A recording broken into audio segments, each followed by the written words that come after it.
Hello, Bez here with what is going to be the travel vlog for going to Turkey for my surgery. So we're starting the day in a bit of a janky car park, just waiting for our lift, but yeah, we're going to head over to the airport now. We'll see you there.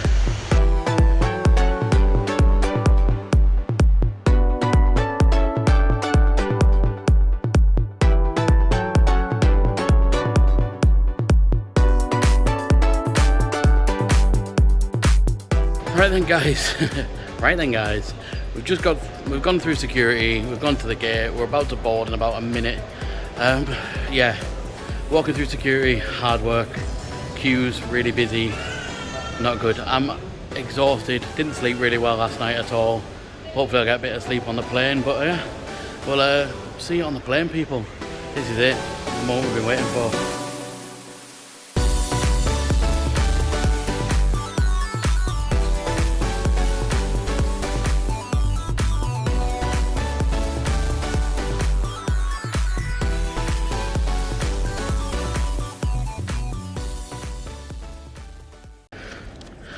Right, I'll just quickly whip my mask off. We've landed in Istanbul. Not the most pleasant journey, not the most comfortable. Quite tight on Turkish Airlines. Was a bit surprised by that, but we're here. And yeah, off we go. Let's go find the bags and we'll head to the hospital. Right, hello, Shawnee again. I didn't really film a lot over the last few days. Obviously we were getting the surgery and stuff. So we're a bit knackered, a bit exhausted, but we are about to leave the hospital, so I thought I'd show you around the room a little bit. So, with the bathroom, lovely, spacious bathroom. There's me in the mirror, hello, massive shower. Not too bad for what it is. Obviously, front door there. Shed loads of storage space, and loads of storage there. You also get safe, spare linen, and a fridge down there. Now obviously the main part of your room, you've got all your normal kind of hospital wares and needs. Obviously my bed that I've been sleeping, the sofa there with Mick, and then you've got a TV and a view of not a lot really, but to be fair, I spent most of the time in bed just on my phone, so it is what it is. But yeah, I just thought I'd let you know kind of what it was like. I said, it's a hospital, what do you expect? It's nothing special, but they've been quite good to us, so yeah, that's it. Today, we're going to give you the post-operative talk, bit of a room tour. So yeah, let's start with that. So obviously, here's the front door. You come in, you've got the bathroom to your left. There's me, hello. Got lovely big shower. Obviously your loo and everything's there. Another mirror, me, hello. And then you come into the main room and you got a nice big TV, pretty nice bed that I've not made because I've been sleeping on it because this is a few days in. Obviously tea, coffee facilities, plenty of water, they give you free water. Here's all my clobber, because I'm on protein shakes for the next few days. So we got protein shakes, we got paracetamol, vitamin B, antibiotics, stomach protectors, multivitamins, then obviously there's milk, got all my water, the Tri-Flow, so that's where you have to breathe and stuff, and then all my instructions there, and mango juice. This is my view. The windows are dirty. The windows are very dirty. My only complaint. But there you go, that's what we can see out the window. It is rather noisy, so I have shut the window. And then I've got a little thing, my case, and the sofa there. So yeah, obviously my laptop, which I'm currently going to watch Lord of the Rings, The Two Towers. So yeah, so let me get sat down, let me flip this camera. So there we go. Now the first thing you're going to be thinking is, nice room, but what's going on with your eye? Well, it's a bit bloodshot. It's a bit bloodshot. I've got eye drops for it. They're in the bathroom, which remind me, I do need to use. But yeah, we're here. We're alive. We're well. I need somewhere to prop this phone up so I can sit and do this. 1 second. There we go. So we'll prop the phone up. We'll look right at you, and there we go. So we're just sat out a little desk with the phone up. Hope the audio levels are okay. I don't have a microphone with me. I'm just using the phone's audio for everything. Excuse me, so sorry. That's part of it, gas pains. We'll start with that, because that was a shock. Everyone said, oh yeah, the gas pains, like you take a drink, you're going to get some gas. It sits there. It sits there and it fucking takes a minute. Takes a minute, the first couple of days, and you're walking around and you're trying to clear it, and then when you burp and it clears it, and it's so much relief. I said at the minute, a little bit swollen still at the top here. I said where they've done all the work, but I genuinely feel not bad. Not bad at all. This is now Sunday afternoon. As of recording, I had surgery on Wednesday. So we flew here Tuesday, as you all know. Landed here, Tuesday evening. I was in the hospital Tuesday night. As soon as we got to the hospital, what was that like? Let's go through the motions and get to Sunday. Well, this might be a long video, so bear with me on this one. But we'll talk and go through it. I may sip a little bit of drink in between, but you know, bear with me on this one. It's going to be a ride, but it's going to explain everything for anyone that wants to know what this process is like, and obviously how I've been feeling a couple of days post-op. So yeah, and by post-op, if anyone doesn't know, I've had a gastric sleeve surgery. So I've got some nice scars and holes here, which I'm not at liberty to show you right now because it might scare you. Not like scare you because they're bad. They're not bad at all. It's just like nobody wants to see my fat belly. So, you know, they're actually fine. They're only little scars, to be fair. Probably the biggest one's about 1 inch. So, you know, and then a couple of very minute ones. It's all keyhole surgery. You'll be absolutely fine if you were ever to get this done, to be fair. Yeah, so Tuesday night, they did an ultrasound, CT scan, x-rays, they put the cannula in, took blood. It was all fun and games, yeah, they gave me like a pack with the gown and the hairnet and the socks. Now the socks are not pleasant because they really restrict your blood flow, but that's what they're supposed to do to stop you getting blood clots. So, you know, it is what it is. I've got some more socks to wear for when I fly home. You are supposed to wear them every day while you're asleep, but I have not been. That's on me. I should really be doing it, but to be fair, I've been alright. I've got medicine for everything, so, because I've got stomach protectors, antibiotics, painkillers, vitamin B, and anti-blood clot medicine. So, but I'll go through that a little bit later. Yeah, so Wednesday morning, well, even Tuesday night, I was fucking terrified. My nerves were through the roof. It took us 45 minutes to get through Istanbul airport from when we landed. Then another 30 minutes to find our driver. So again, just at this point I'm like, oh god, something's gonna go wrong. Everything's going wrong. What do we do? Panic sets in. Just relax, don't let it set in. So yeah, eventually found the driver, eventually got to the hospital. They tried to dump my stepdad at the hotel first, and I was like, no, he's come to the hospital with me. Like, that was the plan, that was what was agreed. It was like, because if they just left me at the hospital on my own, I would have been way worse. So yeah, anyway. That's where we got to. Whew, I keep looking at myself in the mirror thinking, geez, that eye's bad. Who could see this? Oh. But yeah, we'll get to that. Yeah, so obviously they do all the stuff, get you ready for surgery, everything comes back fine. No panic, no stress. Trying to sleep Tuesday night, knowing that I was going for surgery on Wednesday. Oh Lord, that was bad. I did not sleep. I sat up all night and thought about what's the worst things that could happen, and every thought went through my head, and I thought about running. I was like, I can't do this, and I looked at myself in the mirror and went, no Sean, you fucking can do this. You've come all this way, you've paid £4,000 plus to be here, you know, this is for your life, this is what you need, this is for the betterment of yourself. And I sat and I sat and I sat, and then eventually it was 6 a.m. and the nurse comes in and takes some more blood and, you know, does this, and then she goes, "Oh, surgery will be about 10 o'clock." I'm like, okay. So she said surgery will be about 10 o'clock, so I'm like, okay, that's fine. So we get through the surgery part, and yeah, we wake up, and this was a strange thing. So obviously you're in your gown, you're in your stockings, whatever. They take you down in your bed from your room to the anaesthetic. I have my first dose of anaesthetic ever. Didn't even notice I was asleep. Was just gone. Didn't even notice I'd gone. I was just out. I was out like a light. Not a care in the world.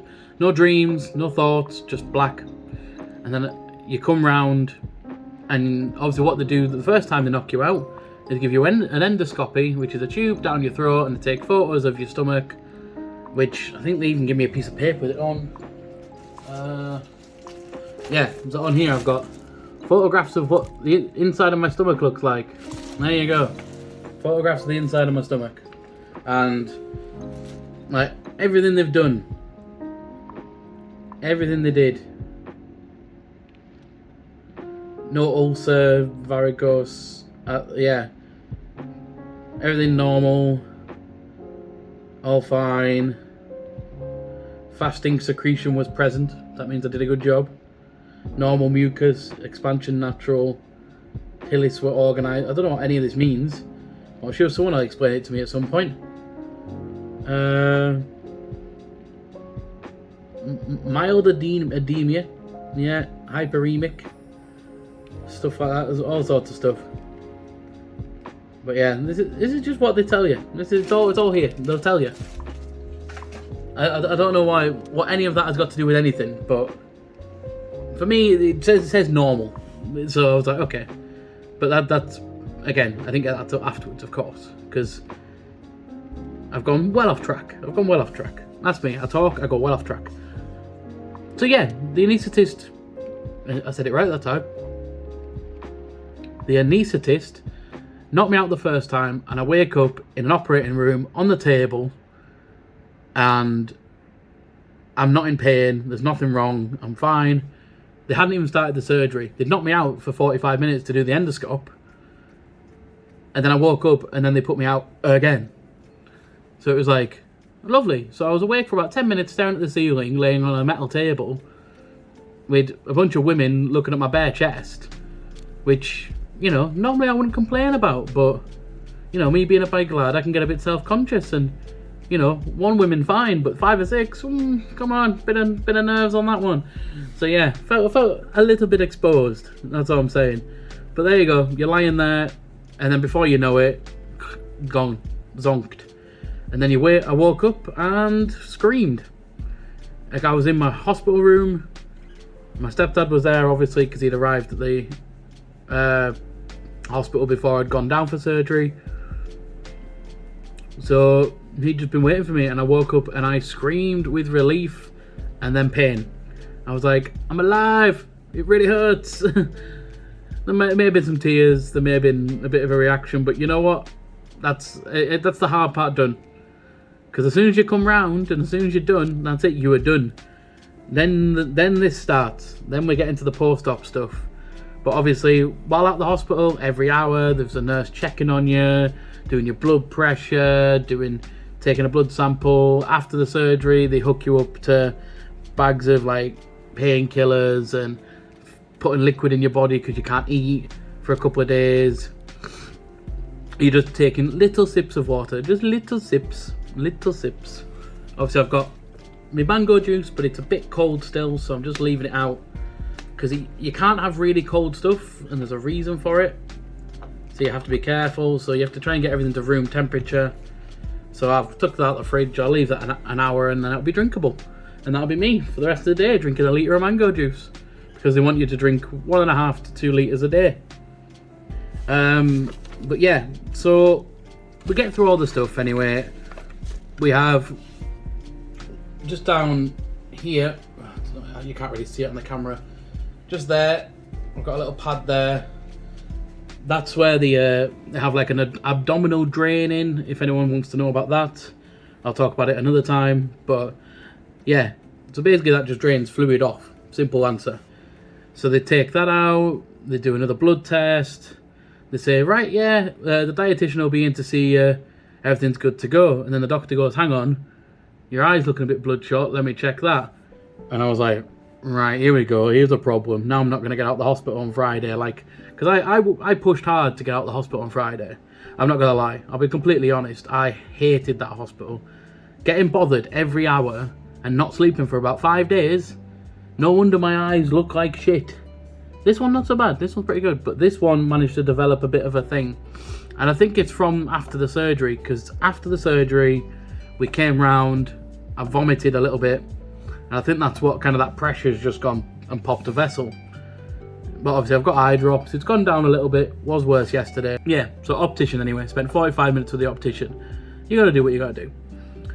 And then obviously the dietitian comes to see me, so she gives me, obviously this is just one example. This is the chocolate flavour, there is also strawberry, and I believe, yep, there it is, vanilla, or vanilla, because it's all spelt different because it's in Turkish. I mean, no offence to anyone that is Turkish, your language is wonderful. I just don't understand it because I am stupid, okay? Well, that's all I'm going to say on that one. Obviously, we're drinking loads of water. I've got loads more water.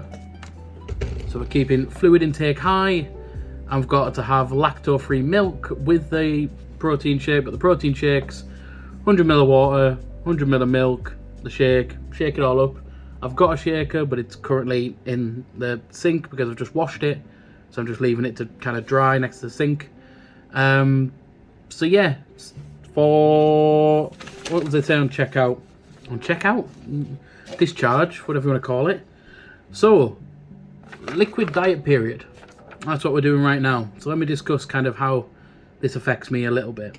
If you want to skip this, I might timestamp to the next bit, but you know, if you want to hear about how I have to do things, then that's what you're here for. So this might be specific to this doctor and their way of doing things or whatever. I don't know, because I haven't asked everybody how their liquid diet period was after. A lot of people seem to have been told similar but slightly different things, but this is what I've been told anyway. So, liquid diet period, nutrition program which must be applied for 15 days. So 15 days of just liquids. Alright, so it gives your stomach time to heal, gives it time to find where it needs to actually be, so I can start then intaking food. So yeah, drinking speed is one of the main things.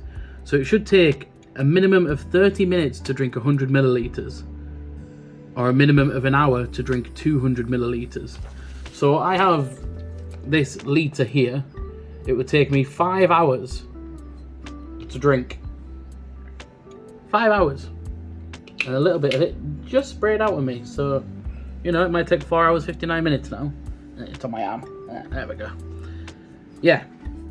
So it's going to take me 5 hours to drink that, but I'm going to give it a good damn go. Because I'll tell you what, I'm smelling it and I'm like, oh, bit of flavour. Better than water. Happy days. So yeah, you drink the 3 protein shakes a day. So that's 2, 4, so that's 600 millilitres of protein shake. So that's 300 millilitres of milk, 300 millilitres of water there. And then obviously the protein powder is half a pack of that per shake. So 1 pack gets you 2 shakes. So that's pretty good. And then alternatives for drinks, you can have diluted fruit juice or clear fruit compote. Maximum 150 millilitres of those. And it says lactose-free milk, soy milk or low-fat almond milk. Obviously the lactose-free milk's what we've got for the shakes. Lactose-free and sugar-free Actimel. Lactose-free Aryan, which is mixed 100 millilitres of water with 1 tablespoon of yogurt and a pinch of salt. Apparently that's Turkish. Lactose-free kefir, again that's a Turkish thing. Meat, chicken and bone broth. My advice is stay away because it's disgusting. It's just water. It's not good. It just smells horrendous. Tea/herbal tea, diluted and sugar free. So your tea options, you can have like fruit teas, sage, fennel, chamomile, whatever. You just can't have normal tea as such. You can't have coffee for many months. 3 months, no coffee. 12 months, no alcohol. 6 months, no fizzy pop. Drink at least 1.5 to 2 litres of water a day. Make sure all drinks are room temperature, clear and filtered. And then allowed fruits were apple, pear, strawberry, watermelon, peach, apricot and mango. So I got me some mango juice. Although it does say diluted fruit juice, max 150ml. But I have been drinking a lot more of that and I've been completely fine. So, yeah, that's me. And then obviously you go on to your kind of tablets and stuff. So I've got stomach protectors. I've got to take one of those a day for 3 months.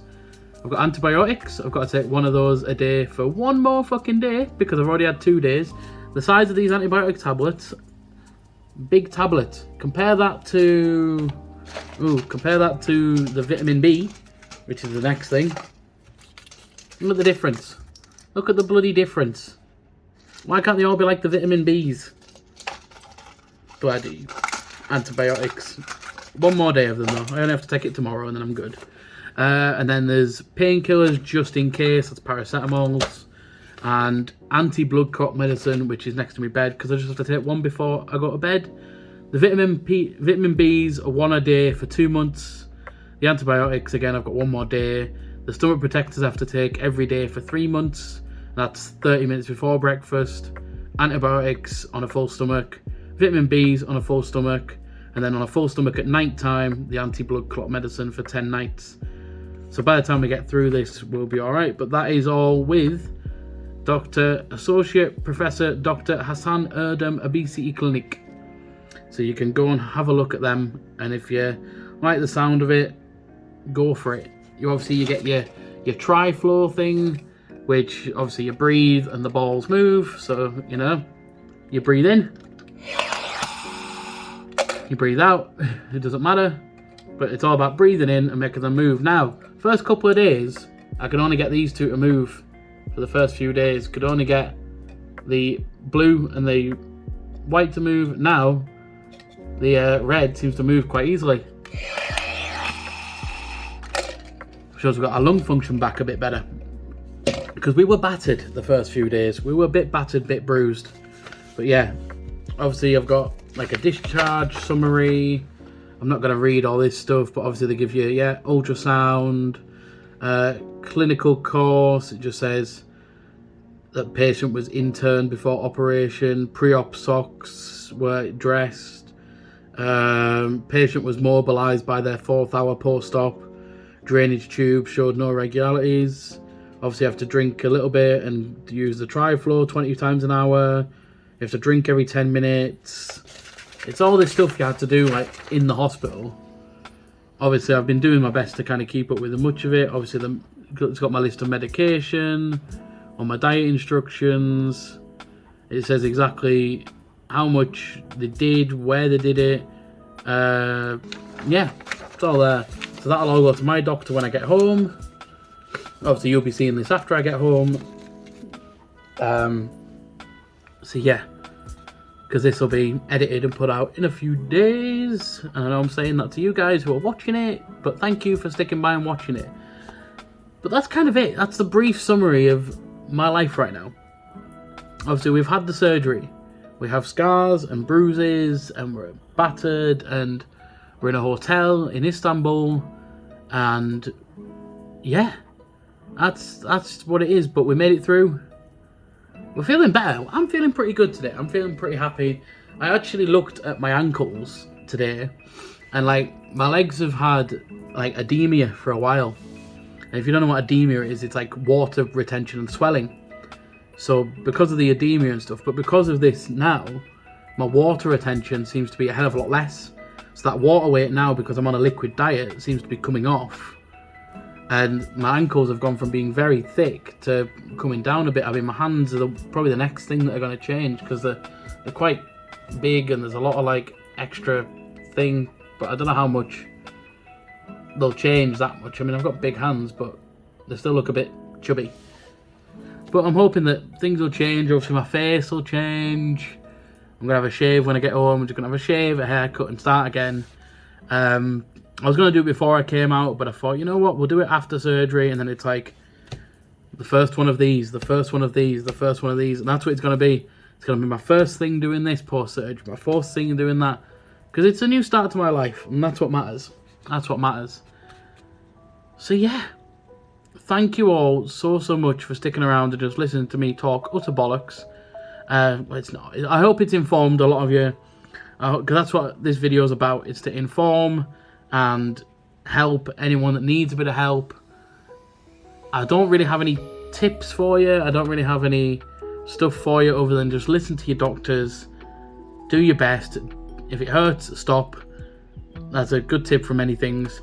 Obviously, if you are going through this, this is your friend.